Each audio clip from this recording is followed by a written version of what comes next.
오늘 그 말씀해 주실 분이 강원대학교 문화인류학과 이영진 교수님이신데 간단하게 소개시켜 드리면 서울대학교에서 학사, 석사, 박사를 모두 마치시고 오사카대학, 가오시마대학에서 연구원들 활동을 좀 하시고요. 네. 주로 연구하시는 관심을 갖고 계시는 분야는 2차 세계대전 이후에 일본의 전쟁의 기억과 관련된 주로 초점을 맞춰서 연구를 하고 계십니다. 오늘도 전쟁을 기억하기라는 제목으로 여러분한테 말씀 전해주실 텐데 경청해 주시면 감사하겠습니다. 네, 안녕하세요. 네, 소개받은 이영진입니다. 네, 그러면 오늘 일단 전쟁을 기억하기, 유령 혹은 틈 이미지를 중심으로 이런 제목을 한번 달아봤는데 사실 이 주제는 제가 지금 학위 논문을 썼던 게 2012년이니까요.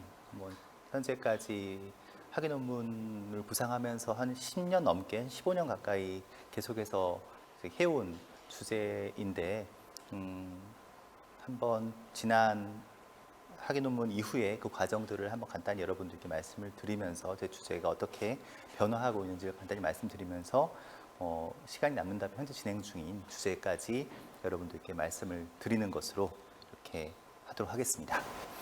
예, 참고로 저는 문화인류학을 전공하고 있어서 제 이 조사도 기본적으로는 일본에서 필드워크를 중심으로 해서 진행이 되었습니다.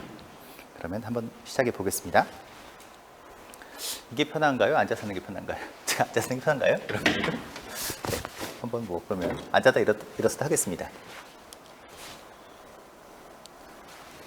예, 그래서 사실 그 결과물로 나왔던 게 이 죽음과 내셔널리즘, 전후 일본의 특공 이련과 애도의 정치학, 이런 제목의 책으로 이렇게 2018년에 책이 출간되었고요. 그래서 사실 이 책을 내면서 어찌 보면 제 나름대로 한번 총괄을 했다라고 생각을 하는데 가장 핵심적인 질문은 사실 전후라고 하는, 아마 여러분들 여기 계신 분들 일본학 전공하신 분들이 굉장히 많기 때문에 이미 아마 익숙한 개념이라고 생각을 합니다만, 사실 일본을 모르는 사람들에게 전후라는 말은 굉장히 생소한 말이거든요. 그래서 사실 전후라고 할 때는 주로 일반적으로 2차 세계대전 이후를 가리키는 말이죠. 1945년에 전쟁이 끝났으니까, 우리 한국과 같은 경우에 동아시아의 전쟁은 8월에 끝났고 서유럽의 전쟁은 4월, 5월에 이미 끝났는데 한번 이런 생각을 해보게 됩니다. 2차 세계대전 이후를 여전히 현대 시대 구분의 기점으로 삼고 있는 나라가 있을까? 그러니까 전후라고 하는 말을 여전히 쓰고 있는 나라가 전 세계에 있을까라는 생각이 들어요. 아마 패전국들이 일반적으로 전쟁과 더 밀접하게 연결되기 때문에 만약에 전후라는 말을 썼다면 독일과 같은 사회가 전후 독일이란 말을 써왔던 것 같습니다만, 대개 독일 같은 경우에는 통일을 기점으로 해서 더 이상 전후란 말을 쓰지 않죠. 이제 통일 독일이란 말을 쓰고 있습니다. 그렇게 본다면 일본말로 센고라고 부르는 이 전후라고 하는 말을 여전히 자기 나라의 시대 구분의 한 기점으로 쓰고 있는 거의 유일한 나라가 일본이 아닐까. 지금 세계 유일이라고 썼는데 혹시 아닐 수도 있어 썼습니다만, 지금까지 제가 계속 한 7, 8년 넘게 강연을 해봤습니다만 전후란 말을 쓰고 있는 국가를 저한테 이야기해 준 사람은 없었으니까 아마 아직까지 없는 것 같습니다. 그렇다면 왜 그들은 여전히 전후라는 말을 계속 쓰면서 살아가고 있는 것일까? 라고 하는 것이 제가 이러한 전쟁의 기억, 혹은 전후 일본의 전쟁의 기억, 혹은 애도의 정치라고 하는 그런 문제의식을 가지고 연구를 하게 된 첫 번째 이유였습니다. 그래서 첫 번째 질문은 왜 전후 일본의 기억의 정치를 연구하게 되었는가라고 하는 물음부터 이제 시작해보고 싶습니다. 그래서 사실 그 전후 70주년의 수상 기념 담화라고 하는 게 지금 있는데요. 이게 포인터는 안 되나 봐요. 네, 괜찮습니다. 전 70주년 수상 담화가 2015년에 있었는데 그때 아베였죠. 아베 총리가 이런 말을 했습니다. 뭐 다 읽을 필요는 없을 것 같고요. 결국 뭐 러일 전쟁은 식민지 지배 하에 있던 많은 아시아 아프리카인들에게 용기를 불어넣어 줬습니다. 뭐 이런 이야기들도 했었고, 일본에서는 전후 태어난 세대가 바야흐로 인구의 8할을 넘고 있습니다.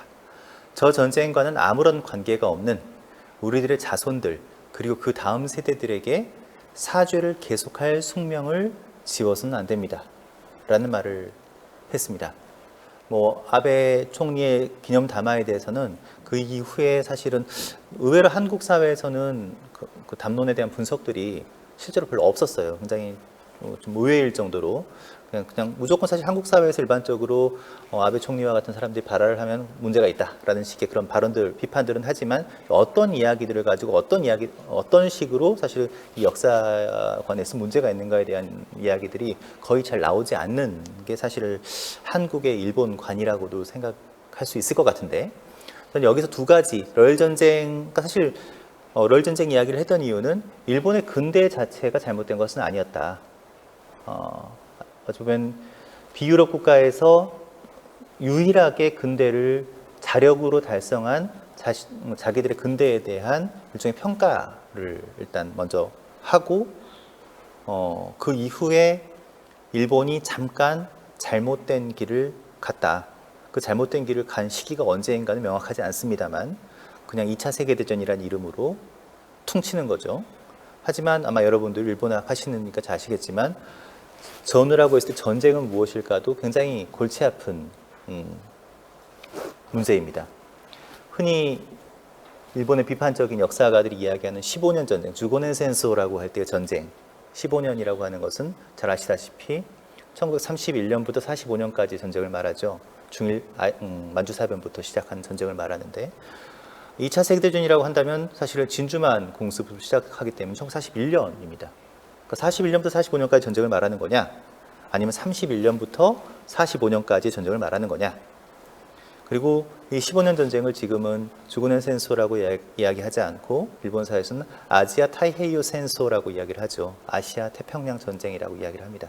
그 이유는 아마 15년 전쟁이라고 하는 것을 기간에 초점을 둔 전쟁에 대한 명칭이라면, 아시아 태평양 전쟁이라는 말은 전쟁의 공간에 대한 이야기였을 겁니다.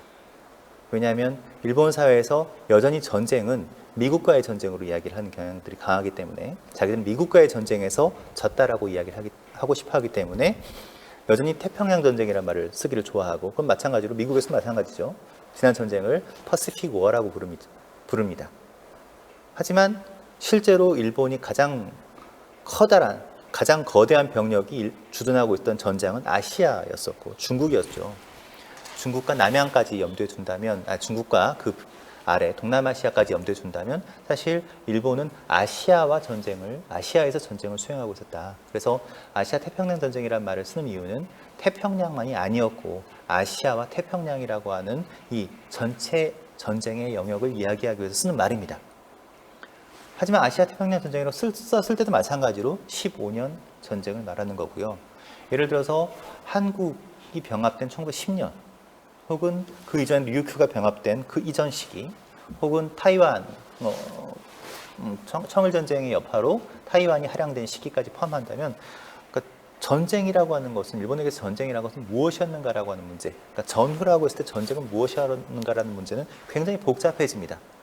사실 수상의 담화를 우리가 읽어나감에 있어서는 아마 일본이 전쟁에 대해 성찰한다고 이야기할 때 그 전쟁은 무엇이었는가에 대한 이야기까지 깊이 있게 사실 들어가야 될 것 같다는 생각이 들었고요. 또 동시에 제 두 번째 이 밑줄을 그은 이유는, 이제 70년이 지났고 전쟁 세대가 거의 다 이제 고령화로 인해서 이 역사의 무대에 사라지고 있는, 이제 전후 세대가 8할을 넘어가고 있는 사회. 그래서 전쟁 센소난카 시라나이라고 하는, 전쟁은 아무도 모른다라고 하는, 난 전쟁 몰라요라고 하는 세대들이 계속 이제 어쩌면 이 일본의 주류를 점하고 있는 사회에서 전쟁에 대한 반성, 성찰이라고 하는 문제를 어떻게 사실 우리가, 일본이 제기하고 또 우리가 거기에 대해서 사실 문제를 제기할 수 있을 것인가라고 하는 또 다른 문제에 지금 현재 직면해 있다고 생각합니다. 사실 우리 역시 마찬가지로 지난 태평양 전쟁은 정말 역사 속의 전쟁이 돼버렸고, 그러면 그 전쟁에 대해서 일본이 어떻게 반성을 해야 되는 거고, 우리는 그 반성에 어떻게 응답해야 되는 것인가에 대해서 역시 마찬가지로 우리 사회 역시 어떤 논리를 가지고 있지 않는 것 같아요. 그래서 어찌 보면은 저는 10주년 수상 담화를 보면서 첫 번째, 왜 전후 일본의 기억의 정치를 다룰 수밖에 없는가, 다뤄야 하는가라고 하는 문제를 한번 제기하고 싶었습니다. 사실 저는 전 일본의 기억의 정치라고 이렇게 일반화했지만 그 중에서도 죽음이라고 하는 문제에 관심이 있었습니다. 전사자들. 사실 일본에서 그 당시에 300만이 죽었다라고 이야기를 하거든요. 그 당시 일본 인구 6천만이니까 300만이면 20분의 1이 죽은 거니까 굉장히 많은 사람들이 죽었죠. 어마어마한 사실은 전쟁을 경험한 겁니다. 마찬가지로 우리가 한국 전쟁을 떠올리면 될 것 같아요. 한국 전쟁에서 정말 어마어마한 사람들이 죽었기 때문에 우리에게 전후라고 하는 것은 그 전쟁에서 죽은 사람들을 수습하는 과정이 바로 전후의 과정이라고 생각이 들어요. 일본 역시 마찬가지로 300만의 전사자들이 나왔고, 또 동시에 아시아 전역체로 따진다면 2천만이 넘는 사람들이 죽었기 때문에 전후라고 하는 것은 바로 그 전쟁에서 일어난 죽음들을 수습하는 과정이라고 생각해 볼 수 있습니다. 근데 일본 사회가 하나의 전후 일본 사회의 하나의 특징이라고 이야기할 수 있는 것은 전 세계에서 국립묘지를 가지고 있지 않은 거의 유일한 국가 중에 하나라는 것입니다. 사실 근대 국민국가에서 사실 국립묘지라고 하는 것은 굉장히 중요한 장치죠. 사실 한국에서도 뭐 시장이 당선되든 아니면 대통령이 당선되든 당대표가 당선되든 항상 업무의 출발은 현충원에 가지 않습니까?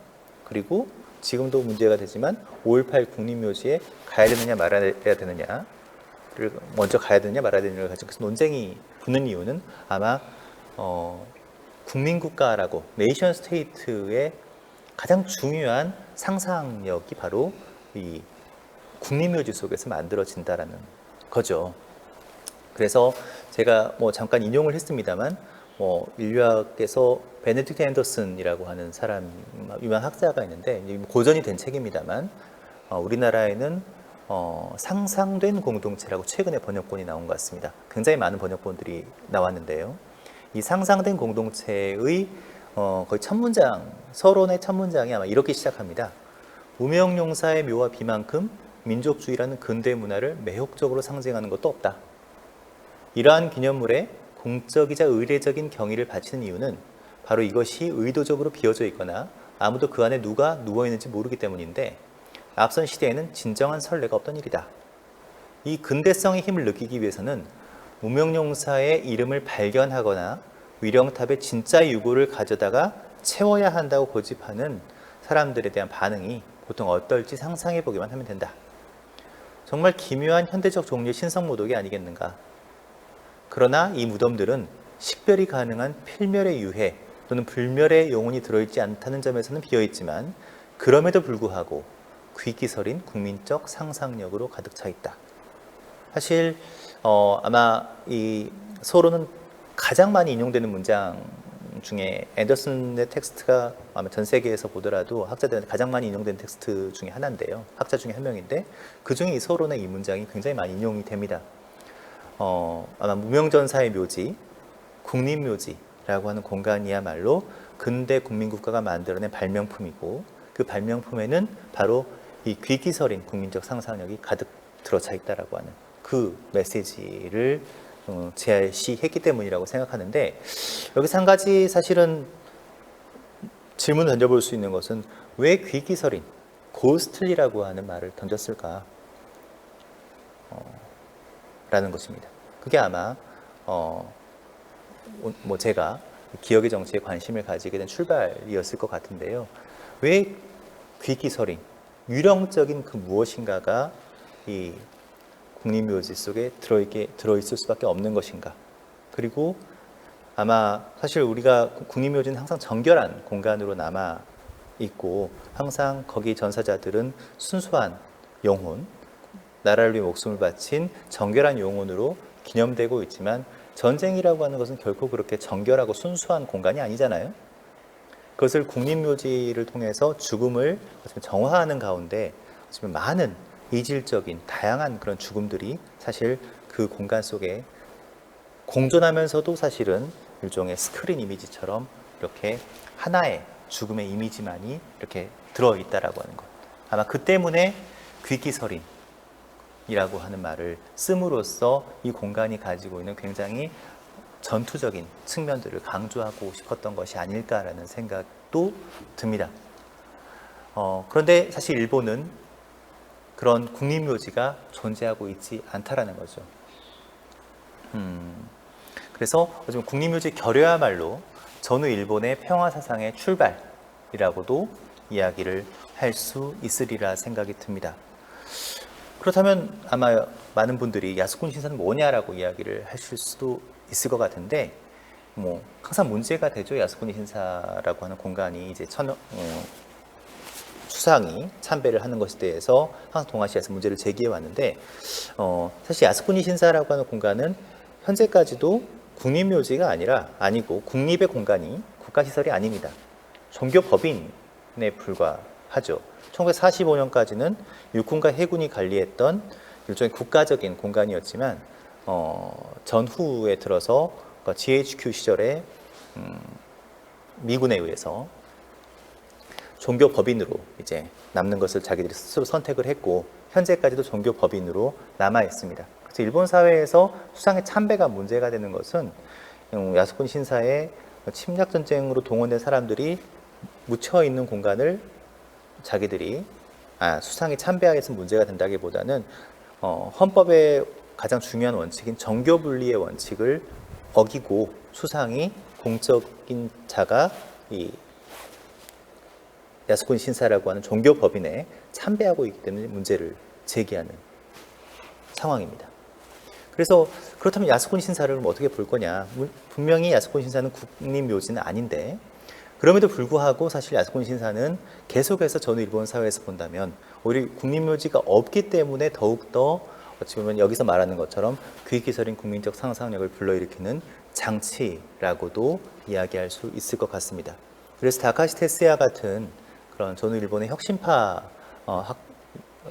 라고 불리우는 사람들은 야스쿠니 신사야말로 슬픔의 감정을 기쁨과 현상으로 바꿔버리는 감정의 연금술이 이루어진 장치다 라고 이야기를 하기도 합니다. 비판적인 이야기를 하고 있는 것인데 거기에 대해서 이제 일본의 보수파들은 이렇게 이야기합니다. 미국에는 엘링턴이 있고 국립묘지를 말하는 거죠. 소련이나 외국에도 무명전사의 묘지 등이 있다. 어느 나라든 국가를 위해 쓰러진 사람들에 대해서 국민이 감사를 바치는 장소가 있다. 이것은 당연한 것이다. 그렇지 않다면 누가 국가를 위해 목숨을 바치겠는가? 라고 보수파들은 질문을 던지는 것이죠. 아마 나카소네가 85년에 자민당 회의에서 했던 말인 것 같은데요. 아마 그래서 생각을 해보게 됩니다. 국립묘지가 없는 일본 사회가 어쩌면 평화의 사상을 반영하는 당연한 것일까? 아니면 우리와 같이 국립묘지가 너무 사실 국민국가 안에서 국립묘지라고 하는 것은 당연히 있어야만 하는 것일까? 라고 하는 질문을 던져 볼 수 있을 것 같고 그렇게 된다면 다시 그럼 일본이 지금 국립묘지가 존재하지 않는다는 것을 어떻게 우리는 이해할 수 있을 것인가? 라고 하는 그런 문제에 직면하게 되는 거죠. 그래서 사실 일본에서도 90년대에 들어와서 특히 전후 50주년이 지나는 그 시점에서 이제 어쩌면 지난 전쟁에 대해서 다시금 성찰하는 그런 시간들이 도래하기 시작했습니다.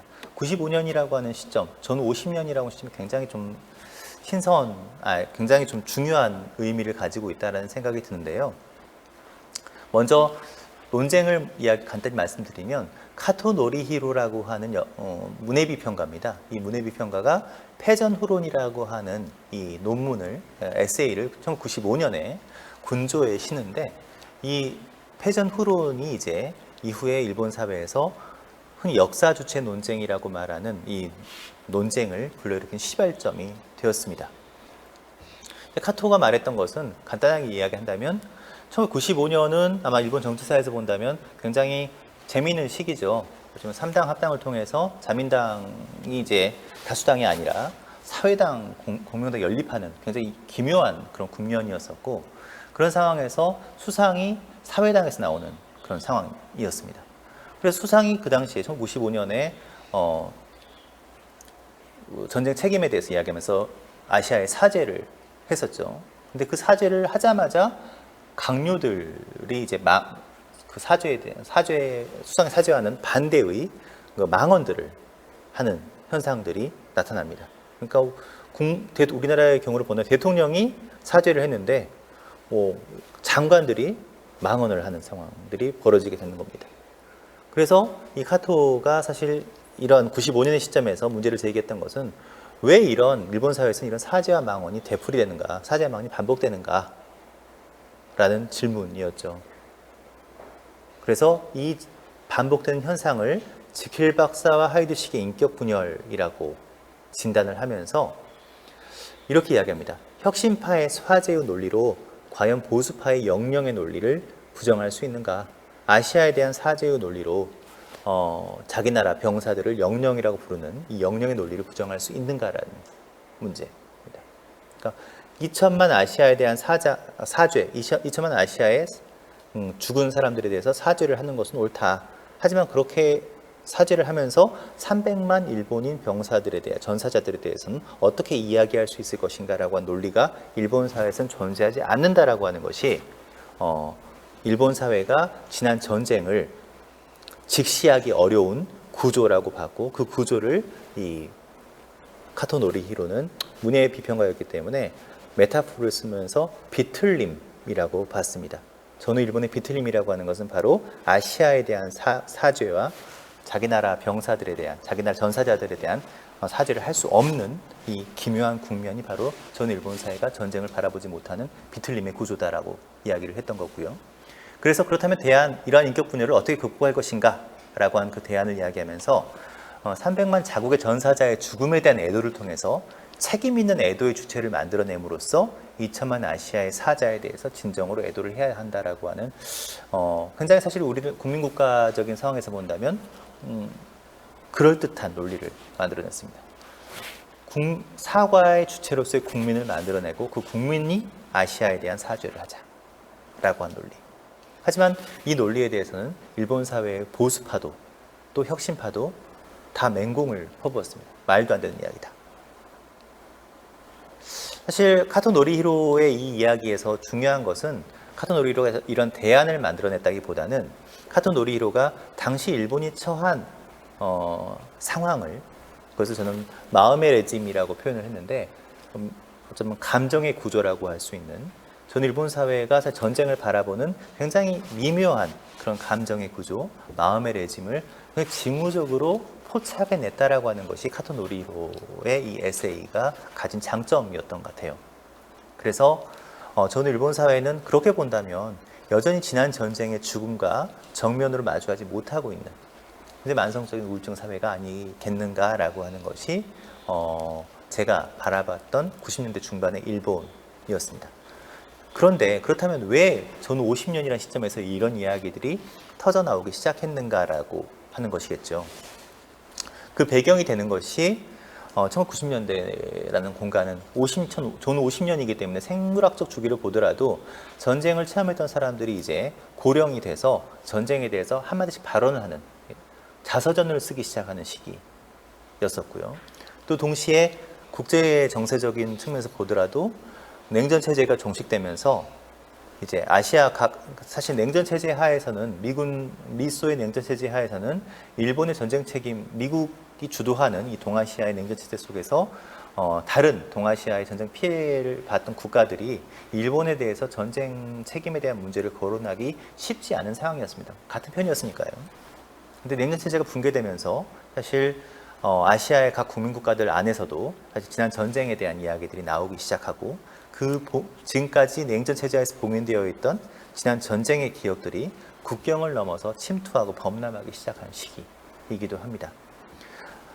돌이켜 본다면 최근 문제가 되고 있는 위안부 할머니들의 피해자 할머니들의 이야기가 사실 한국 사회에서 들리기 시작했던 것도 1990년대 중반이었어요. 91년에 처음으로 사실 한 피해자 할머니께서 자기 증언을 하기 시작했고 그때부터 사실 위안부 피해자에 대한 이야기들이 한국 사회에 나타났다라고 생각을 해본다면 전 50년이라고 하는 시간이 메모리라고 하는 것이 바로 그 직후에 만들 수 없는 것처럼 좀 계속 봉인되어 왔고 사실 이야기되지 않았던 정신분석적인 측면에서 본다면 억압되어 왔던 것들이 90년 시간이 흘러가면서 이제 펑 하고 터진다라고 하는, 그래서 귀환되었다라고, 억압된 것의 귀환이라고 하는 정신분석적인 용어로 설명할 수도 있을 것 같고요. 그것은 어찌 보면은 지금까지 이야기되지 않았던 죽음, 그 이야기되지 않은 죽음이라고 하는 것을 우리가 고스트, 유령 혹은 스펙터라고 이야기를 해본다면 그런 유령들이 출몰하던 시기가 바로 90년대라고 하는 시기가 아니었을까 생각을 해봅니다. 사실 대부분 연구자들은 시대의 산물이기 때문에 저 역시 마찬가지로 왜 90년대였느냐라고 본다면 제가 90년대 중반학번이었거든요. 그래서 20대 대학생이었던 시절에 한국 사회에서 사실 그 당시에 가장 많이 봤던 잡지가 당대비평이라는 잡지였었는데 창비나 문지와는 달리 사라져버린 잡지였습니다만 그런 당비와 같은 잡지들에서 그때부터 메모리에 대한 이야기들이 폭발적으로 나왔던 시기였던 것 같아요. 그래서 그런 글들을 읽으면서 어찌 보면은 기억, 메모리에 대한 관심들이 생기게 된 것이 아닌가라는 생각도 듭니다. 자, 그러면 이제 두 번째 말씀을 드리겠습니다. 두 번째는 제 주제가 저는 필드가 가고시마였었고요. 가고시마는 어딘지 아시나요? 가보신 분 안 계시죠? 계신가요? 훌륭한. 가고시마는 가고 싶다 가고시마라고 일반적으로 알려져 있는데 일본 큐슈 최남단에 있는 공간입니다. 현입니다. 그래서 가고시마를 필드로 했던 이유는 제가 이 가미카제 특공이라고 하는 카미카제라고 하는 이 특공대죠. 이 사람들의 죽음에 대한 기억을 조사하기 위해서 가고시마라고 하는 필드를 제가 선택을 했어요. 그래서 사실 아까 말씀드렸던 것처럼 전후 일본의 전쟁의 기억에 관심을 가지게 되고 그 전쟁의 기억의 핵심이 바로 아까 말씀드렸던 것처럼 전사자의 죽음을 직시하지 못한 일본 사회라고 봤을 때 그렇다면 그 죽음 중에서 어떤 죽음을 선택해 볼까? 굉장히 고민을 많이 했었거든요. 필드를 어디로 할까? 야스쿠니 신사에 가볼까? 야스쿠니 신사에서 나를 받아줄까? 그러니까 인류학에서 가장 중요한 필드워크인데 필드워크를 하려면 그쪽에서 받아줘야 되잖아요. 저를 1년 정도 제가 거기서 살면서 조사를 하는데 야스쿠니 저를 받아줄 것 같지가 않더라고요. 제가 아무리 변신을 해도. 그래서 계속 고민을 하다가 필드를 찾아다니는 과정에서 가고시마라는 공간이 약간 매력적으로 느껴졌습니다. 왜냐하면 여기 지금 이 사진이 있습니다만 이 사진이 1945년에 그 신문에 실린 일본의 아사히에 실렸던 것 같은데요. 그게 확실하게 나지는 않습니다. 그 신문에 실렸던 사진인데 사실 이게 딱 보면 10대들이잖아요. 굉장히 어린 병사들, 되게 항공비행병 출신들인데 출신들인데 이 10대 이 청소년들이 이 조종사로 동원이 돼서 이제 가미카제로 특공으로 출격했다가 이제 결국 죽었다라고 하는 그 이야기일 텐데요.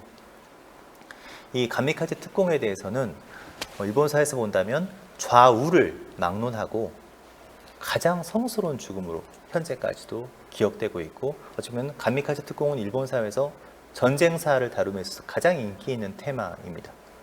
지금도 사실 중쿠도나 기노쿠니야 같은 서점에 가면 현대사가 한 책꽂이 큰 책꽂이 한 장을 차지한다면 그 중에서 특공은 꼭 한 줄 정도는 특공대에 대한 이야기들이 출간되고 또 영화들도 거의 매년 이렇게 한 편씩 나올 정도로 이 특공에 대한 이야기는 일본 사람들의 어떤 심정을 건드리는 가장 중요한 주제라는 생각이 들어요. 근데 아마 그 이유는 10대, 20대의 나이에 단 한 번의 출격으로 대부분의 이제 병사들이 사실은 중국으로 나간 사람들은 3년, 4년 이렇게 오랜 기간 중국 전장에서 있다가 남양군도도 마찬가지겠죠. 그렇게 병사들이 전쟁 체험을 하고 거기서 죽었다면 이 특공대 같은 경우에는 가고시마에서 한 3주에서 길게 한 6주 정도 체류를 하고 단 한 번의 출격으로 나가서 전사를 한 사람들입니다. 그렇기 때문에 일본 사회 입장에서 보더라도 굉장히 어찌 보면 성스러운 죽음이기도 하고 동시에 가장 불쌍한 죽음이기도 하고 또 10대의 죽음이 환기시킨 이미지가 있을 거고요. 또 죽음의 상징학이라고 하는 측면에서 본다고 하더라도 지난 전쟁이 어떤 전쟁이었느냐가 지금까지 일본에서 문제가 되죠. 침략 전쟁이었을까? 아니면 대동아 전쟁이었을까? 뭐 여러 가지 전쟁에 대한 성격의 논쟁이 있으리라 생각합니다만 어쨌든 중국 전장에 나가서 죽은 병사들 혹은 남양에 나가서 죽은 병사들에는 그 아시아인들의 피가 묻어 있어요. 어쨌든 전장에 나가서 상대방을 죽였고 그 사람들 피가 묻어 있다라고. 사실 죽음에 대한 인류학적 관점에서 본다면 성스럽지 못한 죽음입니다. 예전에 제가 여러분들만 할 때 20대, 저에게도 20대가 있었기 때문에 그때 그 일본 학생들이랑 같이 이렇게 세미나를 많이 했었는데 그래서 어떤 한 일본 학생들이 했던 말이 잊혀지지가 않은데 그 여학생이 했던 말이었는데 자기가 일본 현대사에 관심을 가지게 된 계기를 이야기하면서 자기 할아버지 전쟁 체험 이야기를 했어요. 할아버지가 만주에 파견이 됐었고 만주 일본군 병사로서 이렇게 근무를 하다가 45년에 운 좋게 살아서 희귀하게가 되어서 돌아온 이야기를 하면서 할아버지가 그런 이야기를 절대 하지 않았다.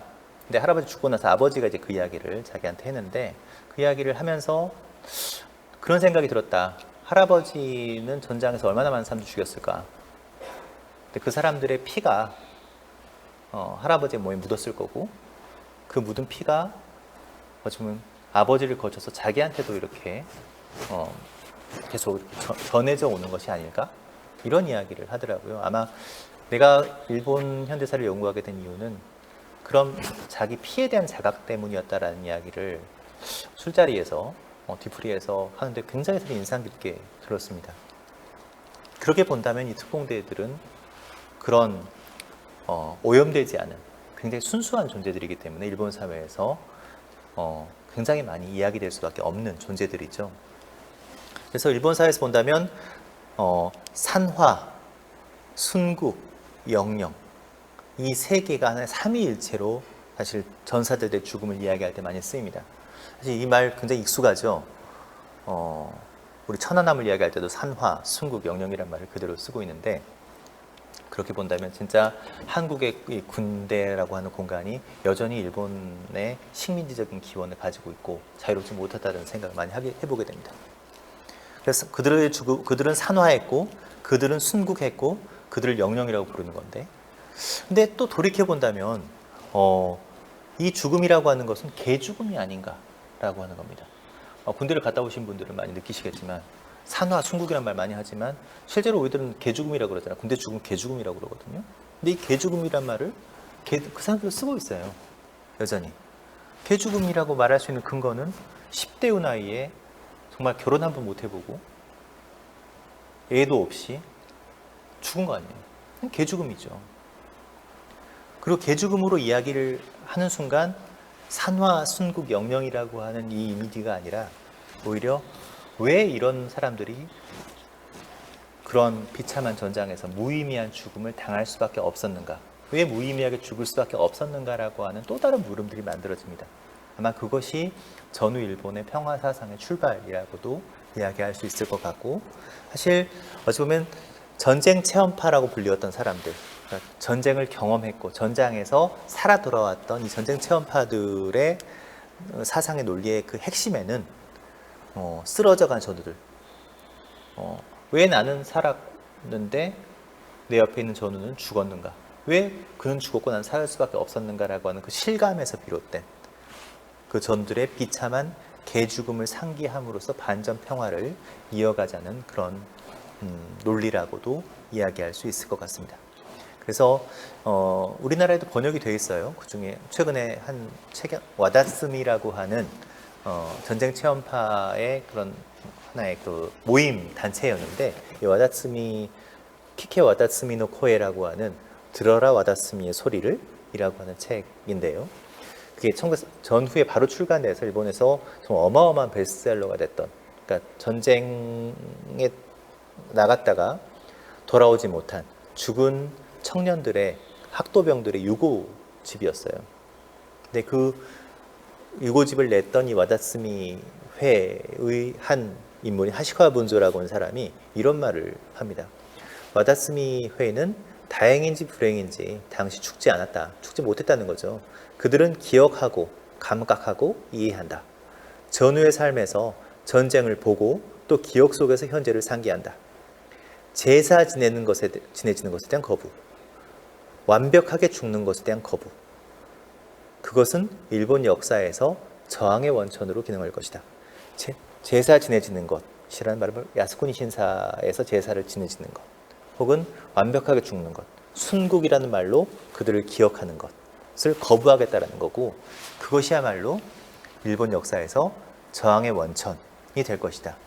그들은 권력과 죽음에 대한 최후의 저항자가 될 텐데, 왜냐하면 그들은 죽음보다 굳건한 하나의 원리, 즉 죽을 기회를 놓친 원리를 가지고 있기 때문이다.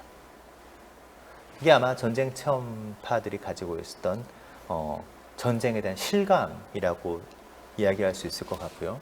이게 전후 일본의 평화주의의 가장 근간이 된 논리라는 생각이 듭니다. 문제는 이제 이 사람들이 사라지고 난 이후에 일본 사회가 과연 그런 평화의 논리를 어떻게 만들어 나갈 수 있을까라는 것이겠죠. 그래서 사실 이 전쟁 체험이 과연 계승될 수 있을 것인가에 대해서는 많은 그런 고민들이 있었습니다. 두 명의 사상가를 잠깐 거론을 해보면 아마 일본학을 하시는 분들은 아시려나요? 요새는 이런 텍스트들을 읽는지 모르겠습니다만 위에 있는 이 사람이 다케우치 요시미라고 하는 사람이죠. 중문학, 일본에서 루신 문학을 번역했던, 가장 루신 문학에 우리나라에도 굉장히 많은 평론들이 나왔던 사람인데요. 이 다케우치 요시미가 있고, 이 아래는 전후 일본의 학계의 천왕이라고 불렸던 마루야마 마사오라고. 죄송합니다. 이게 잘못된 것 같은데 다시 하려면 어떻게 해야 되죠? 죄송합니다. 여기를 눌러서 그래야 되는 것 같아요. 이게 네, 감사합니다. 네, 그래서 이 다케우치 요시미 같은 사람이 이런 말을 했어요. 우리에게는 이미 1960년의 공통 체험이 있다. 이것을 전쟁 체험의 결실로 보고 여기서 거꾸로 전쟁 체험으로 거슬러 올라가는 방법이 가능하지 않을까. 이 말을 했던 것은 1961년이라고 써 있잖아요. 일본 사회에서 본다면 안보 투쟁, 아마 전후 일본의 역사를 공부하면 안보 투쟁이라고 하는 시기를 공부하게 될 텐데, 우리나라의 80년대처럼 일본 사회에서 본다면 굉장히 정치적인 격동의 시기였었죠. 이 안보 투쟁을 했던 이 시기에 다케우치 요시미는 바로 이 안보 투쟁을 했던 사람들의 저항의 논리와 이게 바로 1960년대 공통 체험이라고 본다면, 이러한 안보 체험, 국가에 저항하면서 미일 안보를 수립하고자 하는 국가에 저항하는 이 일본의 국민들의 투쟁의 경험이라고 하는 것은 바로 전쟁 체험의 결실이다. 우리 전쟁 체험을 통해서 국가에 저항하는 방법을 우리는 배웠다. 그래서 그 방법을, 전쟁 체험으로 거슬러 올라가는 방법이 가능하다면 그 방법을 탐구하는 일에 착수해야 된다. 그렇지 않으면 이번에야말로 결정적으로 전쟁 체험이 유산돼서 우린 도로 자연주의 포로로 돌아갈지 모른다. 1960년의 체험은 본디 전쟁 중에 있어야 할 것이 15년 늦게 발생했다고 생각해도 좋다. 그건 파시즘과 전쟁의 시기에 일어난 저항의 모습이었다. 1945년, 40년 일본이 어찌 보면 15년 전쟁을 수행하던 한창의 시절에 우리가 그런 저항을 했다면 우리 일본이 이렇게 패전을 하고 아시아에 피해를 끼치는 일은 없었을 것이다. 우리는 그런 저항을 하지 못했는데, 이 1960년의 체험은 바로 전쟁 중에 있어야 할 것이 15년 늦게 발생한 거고, 우리는 이 체험을 살려내야 된다라고 이야기를 했습니다. 물론 사실 이것은 61년이라고 하는 정치적 계절의 한 복판에서 여기서 뭔가 일본이 변화해 나갈 가능성을 찾고 싶었던 사상가의 이야기였던 것 같아요. 그런데 1982년이면 이제 일본 사회가 고도 성장의 이제 끝무렵, 이제 버블로 들어가는 시기. 어찌 보면 전쟁 체험이 점점 풍화되어가는 시기였을 텐데, 이 82년에 마루야마 마사오, 동시대의 사상가인데요. 이 마루야마 마사오는 이렇게 이야기를 합니다. 회한 공동체라고 하는 것이 소멸해버렸다. 일본 사회에서 본다면. 이 회한 공동체, 아까 말했던 와다스미 회라고 하는 것이 우린 죽을 길을 놓친 사람들이다.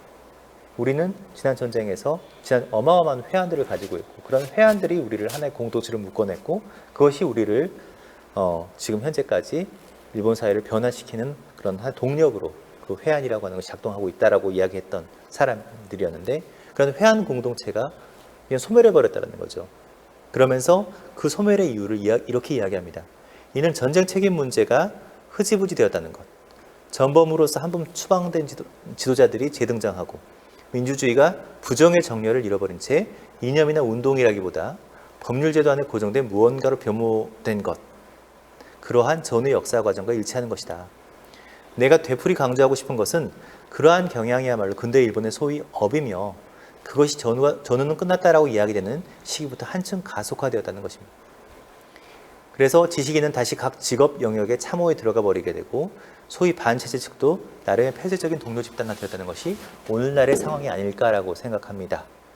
이렇게 82년에 전후 일본을 총괄하고 있는데, 제일 마지막 문장을 보면서 저는 지금 2010년대, 20년대 한국 사회의 모습이 바로 이런 모습이 아닐까 생각을 해보게 돼요. 지식인은 다시 직업 영역에 참호에 들어가 있는 상황입니다.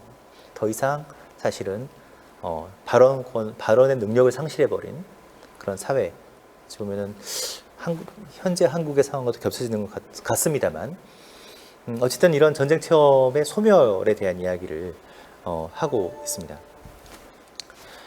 그래서 사실 제가 가고시마에서 보고자 했던 것은 전쟁 체험이 이렇게 유산되어 버린, 제가 가고시마에 갔던 게 2009년이었으니까요. 이제 뭐 82년 이후로도 30년이 지난 시점에 제가 갔는데, 2009년에 1년 동안 가고시마에서 제가 여기저기를 보면서 관찰했던 것은 첫 번째가 이 전쟁 체험이 사라져버린 이후에, 유산된 이후에 일본 사회를 감싸고 있는 그런 노스텔지어적인 기억들이 어떤 방식으로 이야기되고 있는가.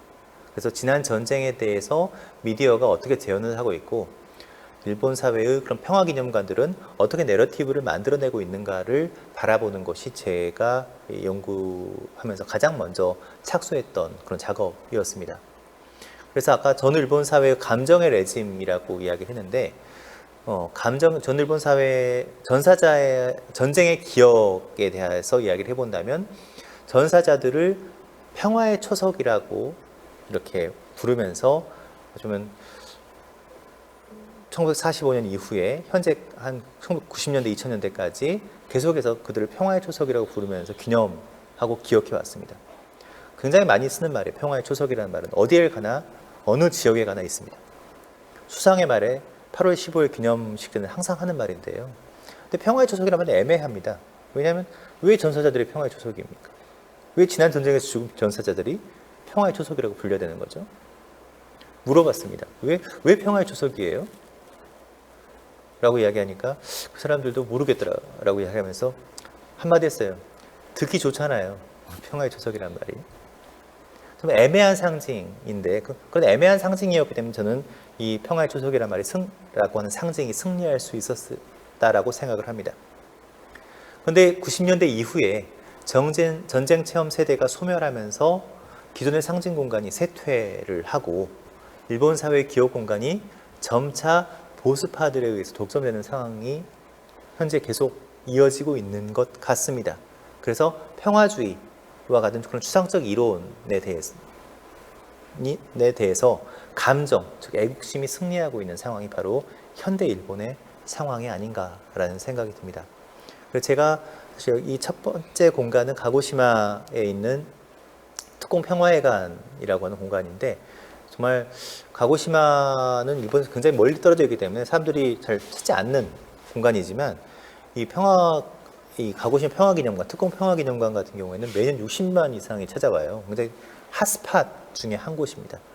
그래서 이 공간은 도대체 어떤 이야기들을 하고 있는가? 그래서 이 공간들, 이 박물관, 기념관이라고 하는 것을 emotive institution, 감정기관으로 한번 이렇게 개념화하면서 그런 기념관, 박물관, 나아가서 매스미디어의 정치학에 대한 감정인류학적 연구를 하는 것이 제가 연구를 했던 첫 번째 였습니다.